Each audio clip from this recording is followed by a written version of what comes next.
Assalamualaikum warahmatullahi wabarakatuh. Salam dan bahagia. Saya Deni Pangestutiati SPD, calon guru penggerak angkatan 5 dari SMA Negeri 2 Tambun Selatan, Kabupaten Bekasi.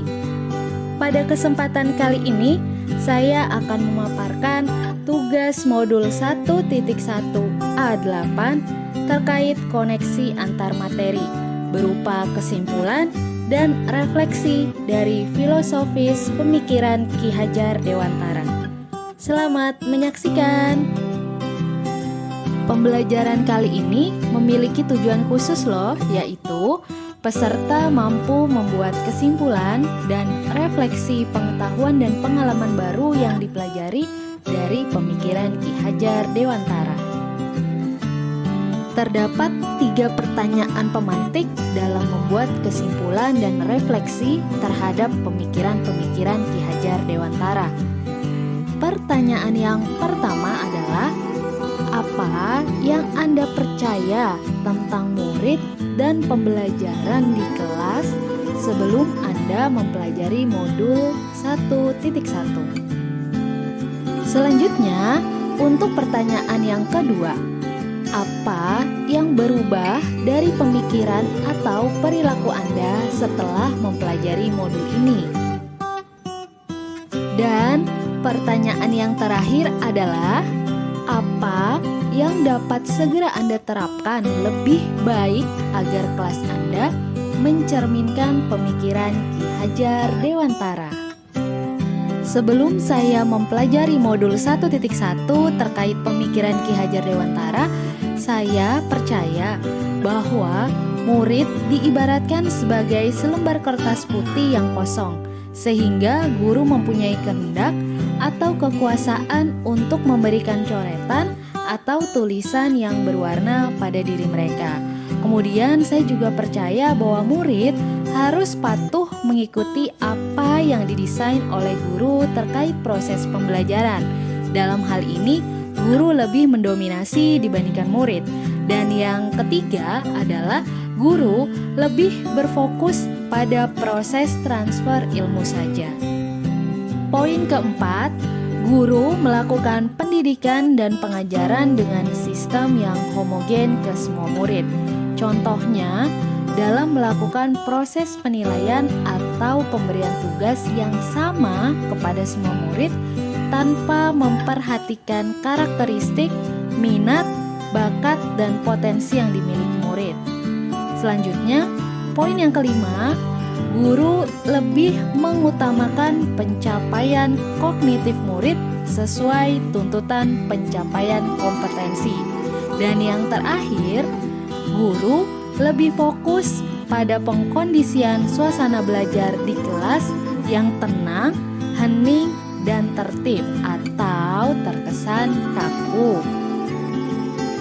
Lalu, setelah saya mempelajari modul 1.1 terkait pemikiran Ki Hajar Dewantara, ada perubahan yang saya rasakan dari segi pemikiran dan perilaku, yaitu yang pertama, bahwa murid pada dasarnya bukanlah seperti kertas kosong, melainkan kertas yang sudah terisi tulisan atau coretan yang samar-samar.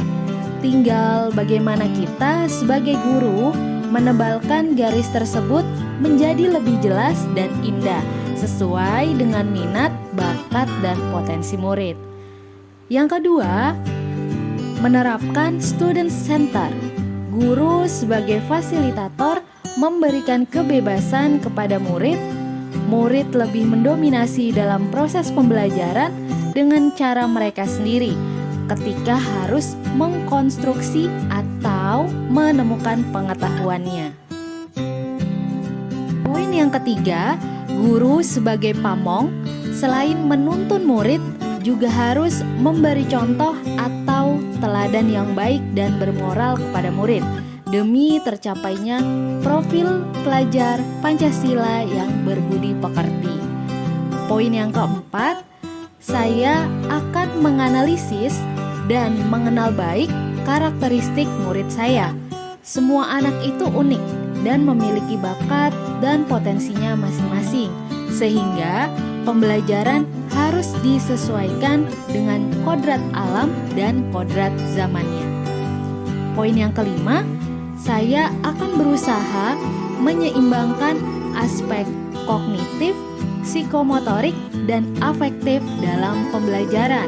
Dan yang terakhir, saya akan menciptakan suasana pembelajaran yang mendukung kebutuhan dan perkembangan murid. Lalu, hal yang akan saya ubah segera adalah yang pertama, mengubah pandangan saya terkait pendidikan. Sejatinya, pendidikan itu menuntun, bukan menuntut.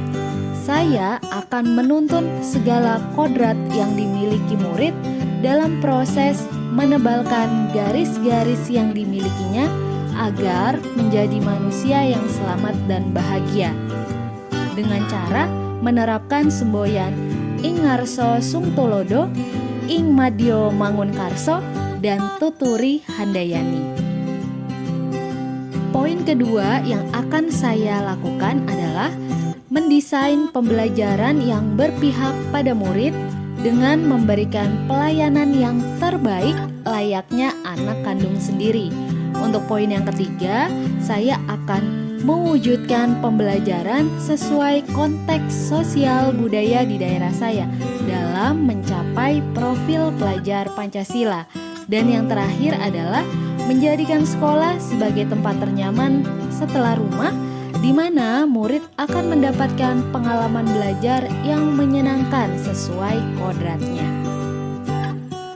Demikian yang dapat saya sampaikan, semoga dapat bermanfaat dan menjadi bahan refleksi kita semua, khususnya sebagai pendidik. Terima kasih, salam calon guru penggerak, guru bergerak Indonesia Maju. Wassalamualaikum warahmatullahi wabarakatuh.